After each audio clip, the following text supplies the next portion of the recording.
Kory Woods, and today I'm going to talk about the CDL monitoring system, the benefits and what a monitoring system can do for you. Of course, with technology the way it is, it's constantly evolving, and CDL's monitoring system is the same way. I think we've had the system, well, it's actually been, I think it's 7 full seasons this year. And the last 2 or 3 have been really successful with the technology.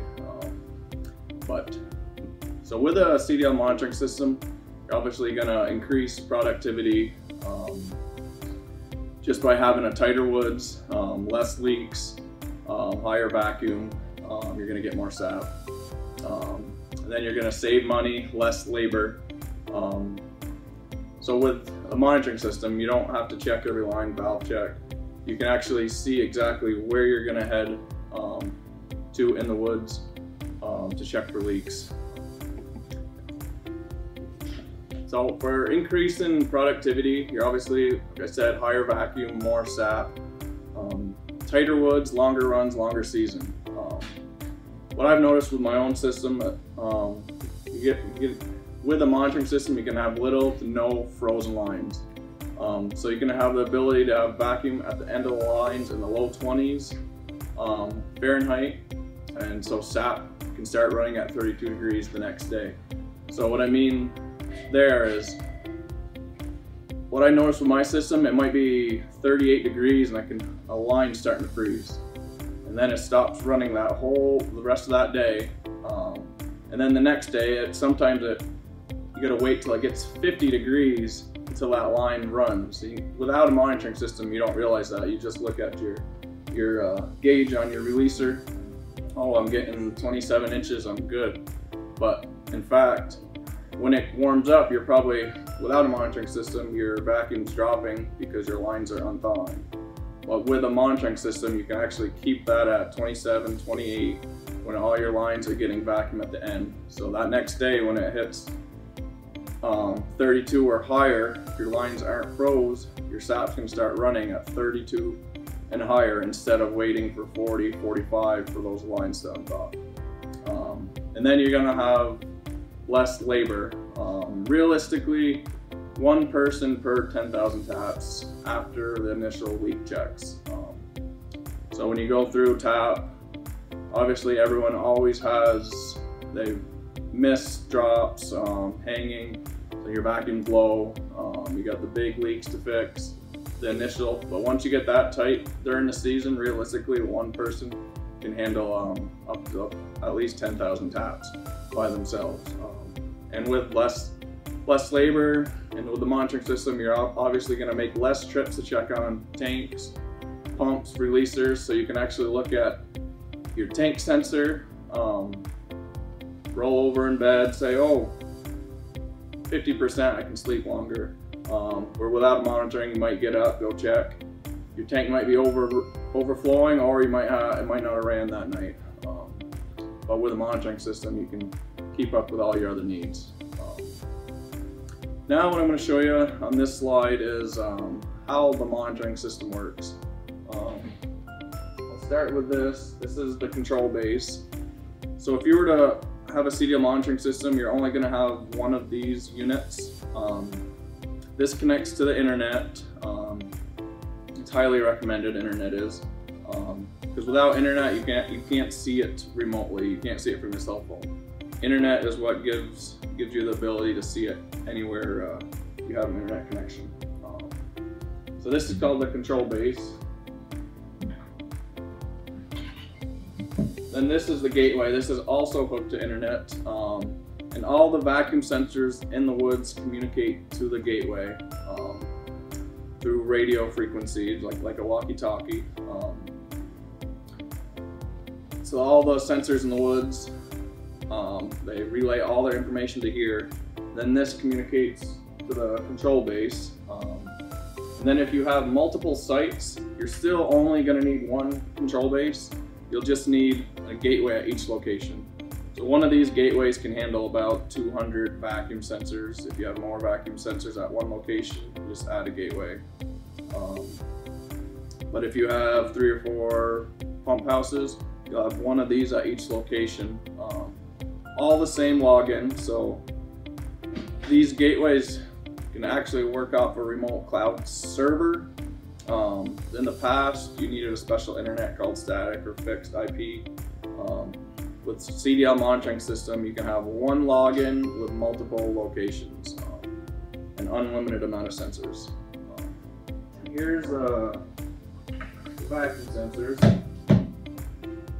So all our vacuum CDLs monitoring vacuum sensors have a solar panel, 2 antennas, the strap for the tree, as well as a quick connect.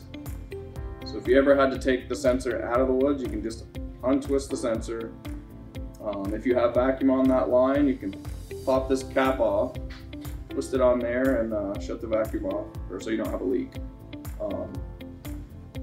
So when you install these go on the end of your main line. So on each 1 inch, 3/4 inch, you're going to put this vacuum sensor, and it will tell you the whole vacuum on that one main line.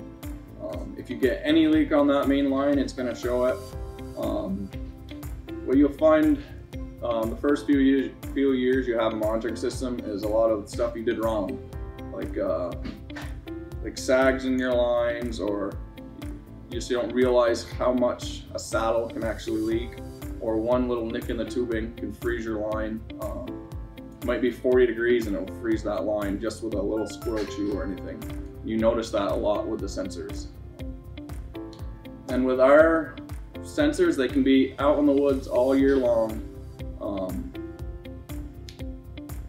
You can actually leave them powered on. Within the last couple years, it's called the Wise Mesh. You can leave the sensor powered on. And at the end of the year, you just click a button on our website and it puts them all in the sleep mode. They stop communicating. They do actually stay powered on, but they're using a lot less battery and conserving energy. And then the following year, all you do is enable your Wise Mesh and they all wake up. And then in this picture, I'm going to go over the slide a little more with you. So all the green and red dots, those are vacuum sensors on the end of the lines. The green is good vacuum, red is bad vacuum. In this particular picture, the customer was just getting done, so that's why there's so many red. It's not typical. Usually you'd see a couple reds and those are the lines you're going to go check. This is just to show you the colors.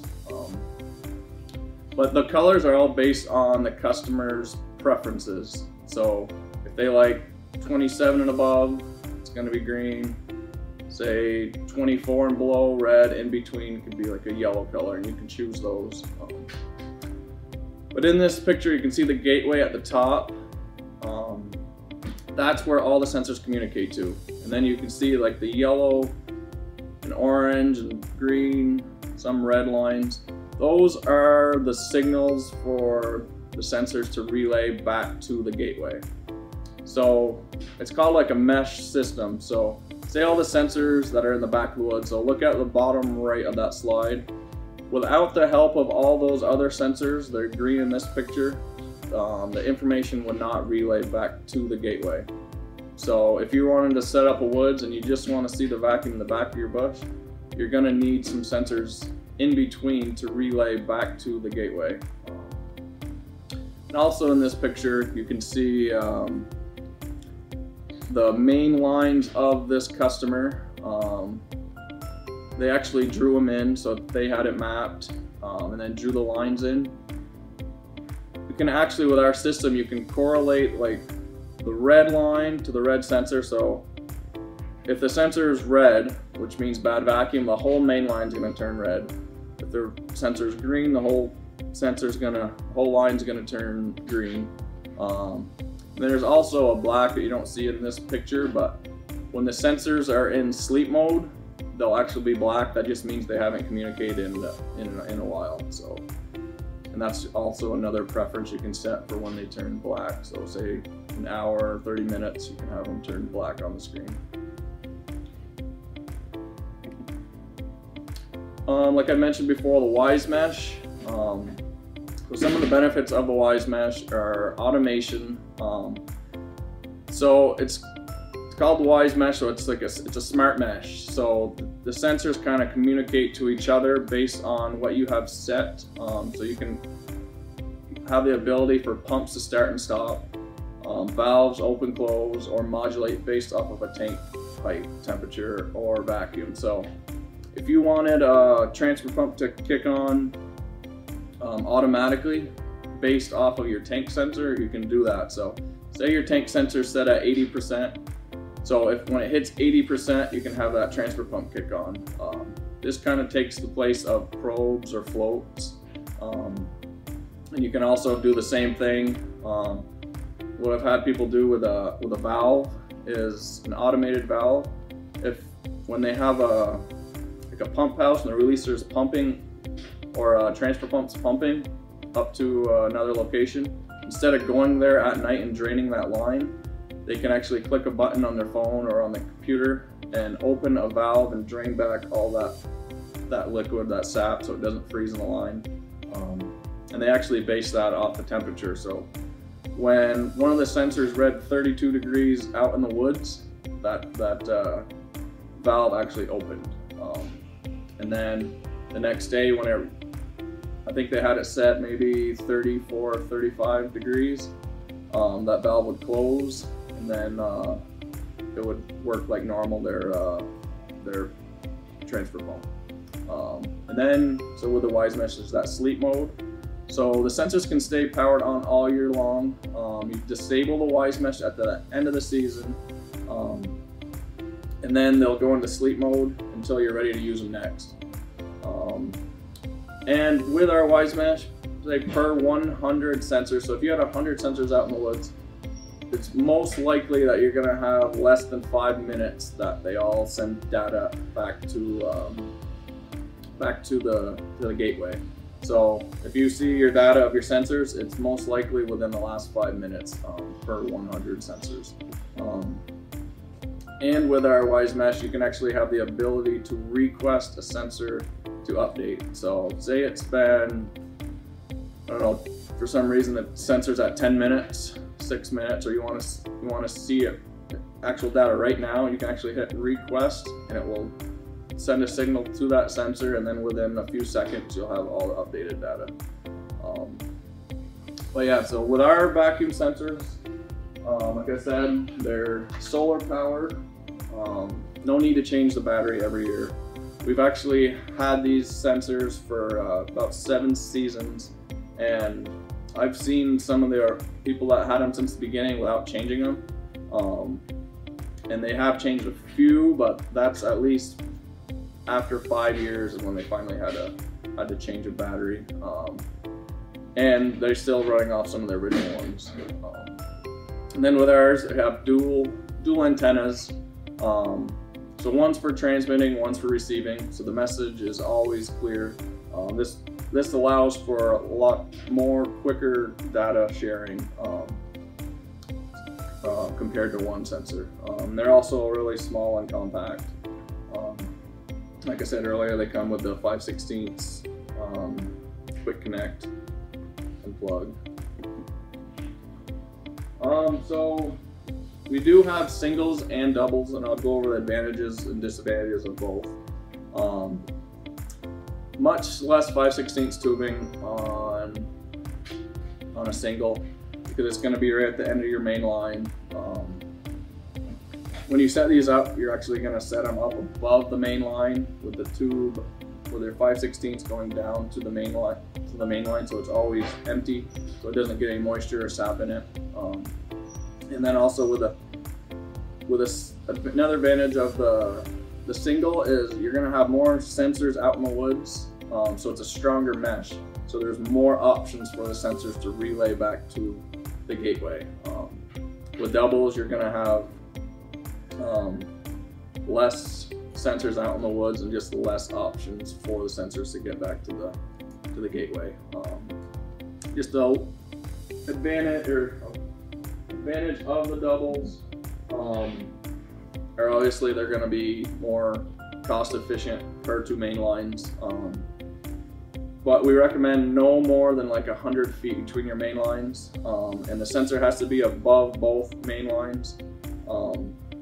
That way they stay drained, and you're gonna have to use a lot more 5/16. So I would not recommend going longer than 50-60 feet with 5/16 on a sensor. It just makes might have trees fall down or more squirrel chews, all that kind of stuff. So.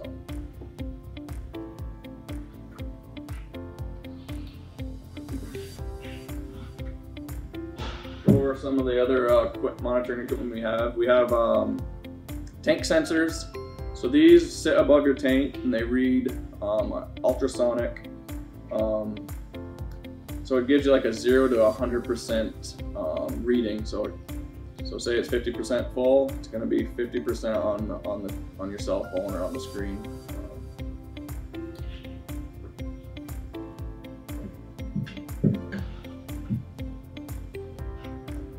And this is a big unit. It does a lot of different things.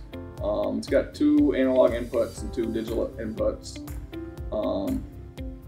as well as 2 outputs and 2 digital outputs. But so this can actually control 2 pumps and/or valves, or modulating valves.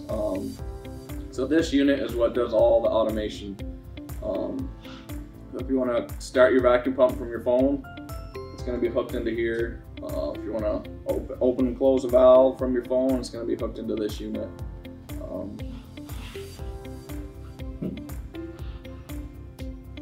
Now we'll go over cameras. So this is just a camera we bought off of Amazon. So with our system now, this is actually new last season. You can actually buy any. It's called OnVIF protocol camera. You can buy that online, and you can hook it up to our monitoring system. And then we also do have our own camera that we sell, which is 360 degree. So if you want to set it up in your sugar house, and you got your evaporator, your releaser, your vacuum pump, you can actually have presets set. So if you want to look at the vacuum pump, it'll actually turn and look right at it, and whatever you want to set for presets. Now, another new thing this year is the modulation valve. Right here. So this is for modulating vacuum. The reason you'd want to do that is with high vacuum, it freezes your lines a lot easier if you have any little leak. It doesn't take much to freeze a line. With this, you can actually base it off of temperature to turn your vacuum down. It actually creates a leak at the pump. So if you want it to run at 25 inches, when it gets down to say 36 degrees, this valve will automatically modulate. Might open up 10%, and then it creates a leak at the pump, so you're less vacuum in the wood, so you don't freeze your lines. We also have the sniffer. So we got one right here. So what this unit does, it actually it will, if you don't have cell service in your woods, it'll communicate to your cell phone through Bluetooth, and you'll be able to see all the information on your phone. So if you're out in the woods with no cell service, this unit will still communicate to all the vacuum sensors and still show you what's going on in the woods. It also has a GPS in it for employee tracking, and there's the ability for text messaging through the mesh network. So if you have no service and you have other people text messaging or out in the woods, you can actually text message them through the mesh network.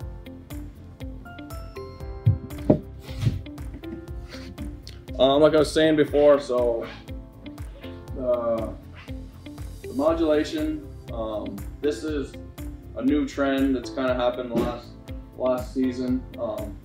This can be hooked up to single phase or a 3-phase pump. So it's going to modulate your vacuum. You can set it at 36 degrees to just 36 degrees to shut your vacuum down, or you can set it at 34 degrees, shut it down maybe to 20 inches, gets down to 30 degrees, maybe you can shut it down to 15 inches, that way none of your lines will freeze. And this unit right here, like I was talking about before, is the unit that will control all the automation features. So this can actually be hooked to a 3-phase pump through 4 to 20 milliamp, 0 to 5 volt, or 0 to 10 based on the drive.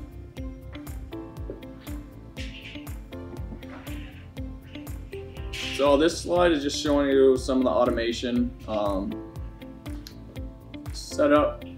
So that top left picture is just a pump. So if you're going to start and stop a pump, that's what it's going to look like. You're just going to hit the button where it says on. If it's off, it's obviously going to say off. You can actually, so with this modulating valve, it can actually take the place, it takes information from a vacuum sensor out in the woods. So it kind of takes the place of a vacuum transducer. So if you want your woods, if it's tight, you can actually slow that drive down to 40 hertz automatically based off of a vacuum sensor. And then the picture on the bottom left is just a transfer pump. So this one, it's based off of hooked into one of these I/O controllers, as well as a tank sensor. So this one's actually set up so when it hits 90%, your pump's going to kick on. Then when it gets down to 10%, it's going to turn off. That's how that works. Here's another few more examples of automation examples.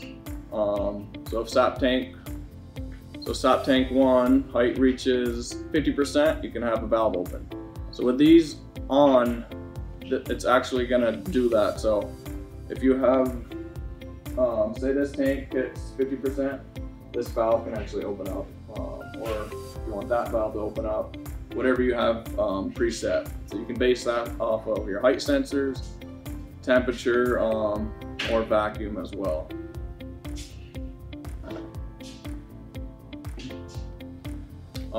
So why choose CDL for monitoring?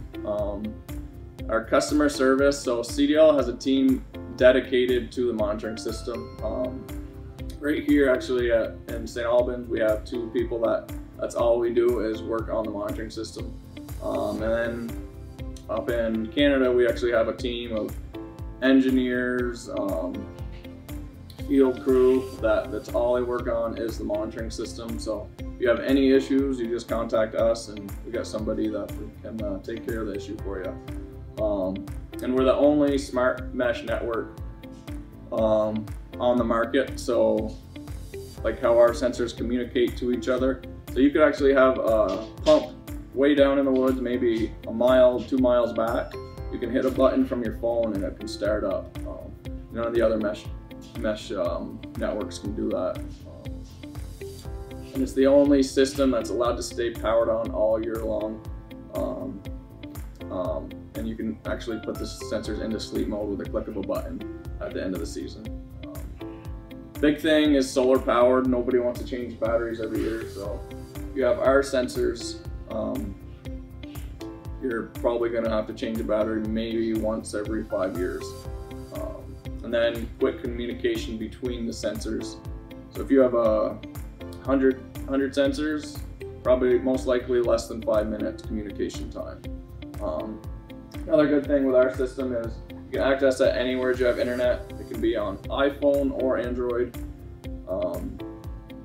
So as long as we got a website, you log into it, it'll ask for your username and password. And then you can log into your system wherever you have internet. And with ours, we've had about 7 years of experience. There's over 500 active systems on the market with over 35,000 vacuum sensors. So here's Do you need internet? It's highly recommended because it allows you to see the monitoring system remotely wherever there's internet connection. So if you have multiple locations, you're going to need internet to see the gateways because they're on the cloud server. But you do not need internet if you're just going to look at your sensors at that one woods. But the only spot you can see your sensors is if you're at that woods. So it kind of takes away the idea of having monitoring. You can't access it remotely. So here's on the bottom of this slide you can see, so if you don't have internet, here are some internet options. Starting with the best options are cable, DSL, or fiber optic. If you don't have that option, if you have cell service at your sugar house, you could go with a cellular internet. But if there is none at the sugar house, there's actually could be an option. So if you have any cell service up in the woods, we can actually make a cellular gateway so it works off of the cellular internet in the woods and you can still see everything. So your gateway would be up in the middle of the woods where you have cell service. Then if you can't get that, you can usually get satellite internet for someone like Usenet. I'm just going to go over a few frequently asked questions. How far do the sensors communicate from one to another? Roughly 500 to 1,000 feet. That's all based on the forest. If you have hills, it's not going to read through a hill. If it's softwoods, it's going to be a little harder to read through a bunch of thick softwoods. But roughly 500 to 1,000 feet is a good estimate on how far they read. There is a little fun fact. It's not recommended, but we did have one of our customers had a sensor reading over 7 miles. It was hill to hill. It's definitely not recommended. The closer the sensors are to gateways, the better the communication times. With long distances, if any fog, rain, snow comes in, it's going to definitely reduce your communication with those far distances. Does it work with Android or iPhone? Like I said, yes. So we do have an app, and I'm currently actually working on a new app. It's a lot more like our website, and that can be accessed through Android or iPhone as well. Do you need to take the sensors out of the woods at the end of the season? No. They can be left in place, and all you do is click a button, put them into sleep mode, and then they'll be ready for next season. Another good question would be, how much per tap does it cost for a CDL monitoring system? So this is based off of about 3,000 tap bush. It's roughly $2 to $3 per tap to put sensors on all your main lines. It can differ, obviously. You might have 100 lines on this tap, on this main line, 100 taps on this main line, and 200 taps on another main line. So say you had 200 taps on one main line, it's closer to $2 per tap, and then closer to $3 per tap if it's 100 taps on one main line. Do you need cell service in your woods? No, you do not need cell service in your woods. So the sensors communicate through radio frequencies like a walkie-talkie. They do not need cell service. So the only spot that needs internet is your gateway. So all the vacuum sensors out in the woods communicate to each other, and then once they get down to the gateway, that's usually at your pump house or sugar house, that's where you're going to need the internet, so you can see it remotely from your phone. Another question, I already have a CDL monitoring system in one of my woods. What do I need to set up another woods? So, like I said earlier, you're only going to need one control base, but another wood is going to need another gateway. So we can make this this gateway, we can put it on the cloud so it communicates back to your control base, so you can have everything on one login.